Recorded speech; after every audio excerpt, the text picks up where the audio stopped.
அனைவருக்கும் வணக்கம். தமிழர் திருநாள் வாழ்த்துக்கள். பொங்கல் பண்டிகை மிகவும் முக்கியமான ஒரு பண்டிகை.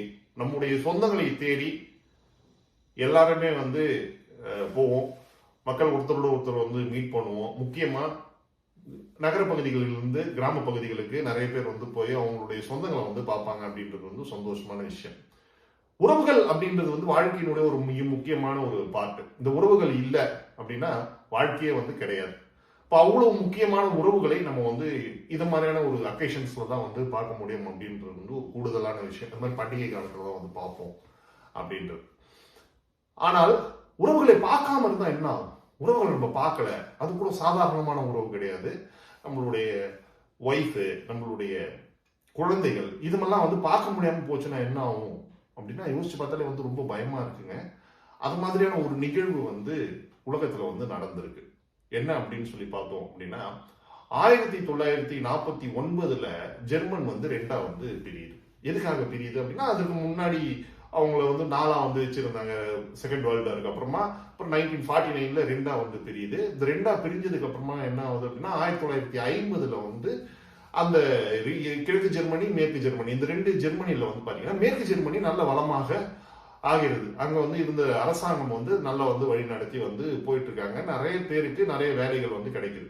இப்போ மேற்கு ஜெர்மனி மட்டும் வளரும் பொழுது கிழக்கு ஜெர்மனியில் இருக்கக்கூடிய மக்கள் எல்லாருமே அங்க போறாங்க. ஏறக்குறைய ஒரு 3.5 லட்சம் பேர் அங்க போயிடுறாங்க. வேலை தேடி போறாங்க. வேலை தேடி அவங்களுடைய வாழ்க்கையை மாத்திக்கிறதுக்காக போறாங்க. அப்ப என்ன ஆகுதுன்னா கிழக்கு ஜெர்மனில இருந்து நிறைய பேர் போறதால கிழக்கு ஜெர்மனியில பொருளாதாரம் பின்தங்கி போகுது.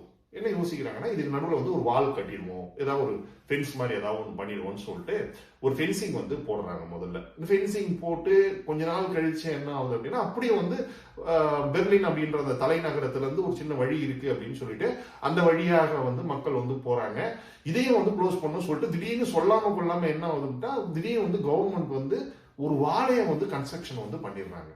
அந்த வாழை கன்ஸ்ட்ரக்ஷன் பண்ணதுக்கு அப்புறமா இங்க இருக்கக்கூடிய சொந்தங்களும் இங்க இருக்கக்கூடிய சொந்தங்களும் பார்க்க முடியாது. சொந்தங்கள்னு சொல்றது நான் சொல்ற சொந்தம்ன்றது நெருங்கிய சொந்தம். ஒரு கணவனும் மனைவியும் பார்க்க முடியாது, குழந்தையை தகப்பன் பார்க்க முடியாது. இது மாதிரி ஒரு மிக இக்கட்டான அம்மா அப்பாவை பார்க்க முடியாது, சிஸ்டர்ஸ் பார்க்க முடியாது, பிரதர்ஸ் பார்க்க முடியாது. இப்படி ஒரு மிக கடுமையான ஒரு சூழ்நிலை ஏற்படுது. இது எத்தனை வருஷம் நடந்தது அப்படின்னு பாத்தீங்கன்னா ஒரு 28 வருஷம் அந்த சுவர் கட்டப்பட்டு இருந்தது. 1989 என்ன ஆச்சு அப்படின்னா இங்க சுத்தி இருக்கக்கூடிய நாடுகள்லாம் அப்படியே சுதந்திரமாவது. இந்த சுவரால நிறைய பேர் அந்த பக்கம் போல இங்க தனியா இருக்காங்க, அங்க தனியா இருக்காங்க. இந்த சுவர் இருக்கக்கூடிய அந்த கிழக்கு ஜெர்மனி மக்கள் எல்லாருமே சுதந்திரம் கேட்கறாங்க, அமைதியான முறையில கேட்கறாங்க. அப்ப 1989 இதை கண்ட்ரோல் பண்ண முடியாதுன்னு சொல்லி தெரிஞ்சுட்டு அந்த நாட்டு அரசாங்கம் ஒரு அறிவிப்பை விடுது. என்ன அறிவிப்பு அப்படின்னா நாளை காலையில பாஸ்போர்ட் ஆபீஸ்ல போயிட்டு நீங்க பாஸ்போர்ட் வாங்கிட்டு நீங்க அந்த சுவரை தாண்டி போலான்னு சொல்லி சொல்றதுக்காக ஒரு ஆர்டர் எல்லாமே ரெடி பண்ணிட்டு அந்த ஆர்டரை ப்ரொனவுன்சியேஷன் பண்ண போறாங்க.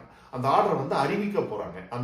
அந்த ஆர்டரை அறிவிக்கக்கூடிய அதிகாரி என்ன பண்றாரு அப்படின்னா முழுவதுமாக அந்த ஆர்டரை பார்க்காம ஒரு சொல்லிடுறாரு. சாயங்காலம் 6:30 மணிக்கு சொல்லிடுறாரு. அந்த அதிகாரி சொல்லும் பொழுது அந்த அதிகாரி ஒரு விஷயத்தை ஃபுல்லா படிக்காம ஆர்டரை சொல்லிடுற மாதிரி நாங்க தளர்த்தலாம்னு சொல்லிட்டு இருக்கோம் அப்படின்னு சொல்லிட்டு அதுக்கப்புறமா அதை சொல்லி முடிச்ச உடனே அவர் பத்திரிகையாளர் சைட்ல இருந்து ஒரு கேள்வி வருது. எப்பொழுதுல இருந்து அப்படின்னா இப்பொழுதுல இருந்து அப்படின்ற. ஆனா ஆக்சுவலா அந்த ஆர்டர்ல போட்டுருக்குன்னா மறுநாள் காலையில இருந்து தான் தளர்த்தணும் அப்படின்னு சொல்லி போட்டிருக்கு. இதை சொன்ன உடனே பார்க்காத சொந்தங்கள் எல்லாம் இது அப்படியே பயங்கரமா பரவுது. மேற்கு ஜெர்மனிலும் பரவுது, கிழக்கு ஜெர்மனிலும் பரவுது. இதை பார்க்காத இதை கேள்விப்பட்ட உடனே இருக்கக்கூடிய சொந்தங்கள் எல்லாம் அந்த வாழ்கிட்ட போயிடுறாங்க. அந்த சுவரிடம் போயிடுறாங்க. அந்த சுவரிடம் போயிட்டு அந்த சுவரை தாண்டாங்க. நிறைய பேர் அங்க இருக்கக்கூடிய காவலர்கள் கிட்ட ஆர்குமெண்ட் பண்றாங்க, அனௌன்ஸ்மெண்ட் கொடுத்துட்டாங்கன்னு சொல்லிட்டு. ஒரு டைமுக்கு அப்புறமா என்ன ஆகுது அப்படின்னா நைட் ஒரு 10 மணிக்கு மேல அந்த சுவரை இடிக்க ஆரம்பிக்கிறாங்க. பொது மக்களே இடிக்க ஆரம்பிக்கிறாங்க. அந்த ஜெர்மன் சுவர் தகர்க்கப்பட்டது. தகர்க்கப்பட்டவுடன் அங்க சொந்தங்கள் ஒன்னோட ஒண்ணு ஒருத்தரோட ஒருத்தர் பார்த்து சந்தோஷப்பட்டு அவர்களுடைய உணர்வுகளை பகிர்ந்து கொள்கிறார்கள். இது உண்மையாலுமே ஒரு மறக்க முடியாத ஒரு விஷயம். 28 வருட காலம் அந்த சுவர் இருந்த பொழுது ஏறக்குறைய நிறைய பேர் ட்ரை பண்ணிருக்காங்க. அந்த சுவரை தாண்டறதுக்காக ட்ரை பண்ணிருக்காங்க. 140 பேர் அதுல இறந்து போயிருக்காங்கன்றது ஒரு ரொம்ப ஒரு மோசமான ஒரு விஷயம்.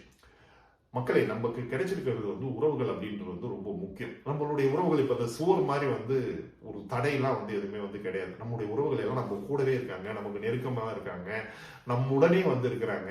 ஒருவேளை ஒரு சின்ன ஷார்ட் டிஸ்டன்ஸ்ல இருந்தா கூட அவங்கள வந்து நீங்க வந்து இது மாதிரியான ஒரு சூழ்நிலைகளில், இது மாதிரியான ஒரு பண்டிகைகளில் அவர்களை நேரில் போய் பாருங்கள். நேரில் போய் பார்த்து அவர்களிடம் உங்களுடைய உணர்வை தெரிவிங்கள், உங்களுடைய அன்பை வந்து தெரிவிங்க. ஏன்னா இந்த உலகத்தில் வந்து மாற்ற முடியாதது, அழிவு இல்லாதது, எப்பொழுதுமே இருக்கக்கூடியது, இது மாதிரி பல விஷயம் சொல்லலாம். அது என்ன, அன்பு மட்டும்தான். அந்த தூய அன்பை நம்மளுடைய சொந்தங்களுடன் பகிர்வோம். இன்னும் ஒரு முறை உங்களுக்கு தமிழர் திருநாள் வாழ்த்துக்களை சொல்லி விடை பெறுகிறேன். திரும்பவும் சந்திப்போம். நன்றி, வணக்கம்.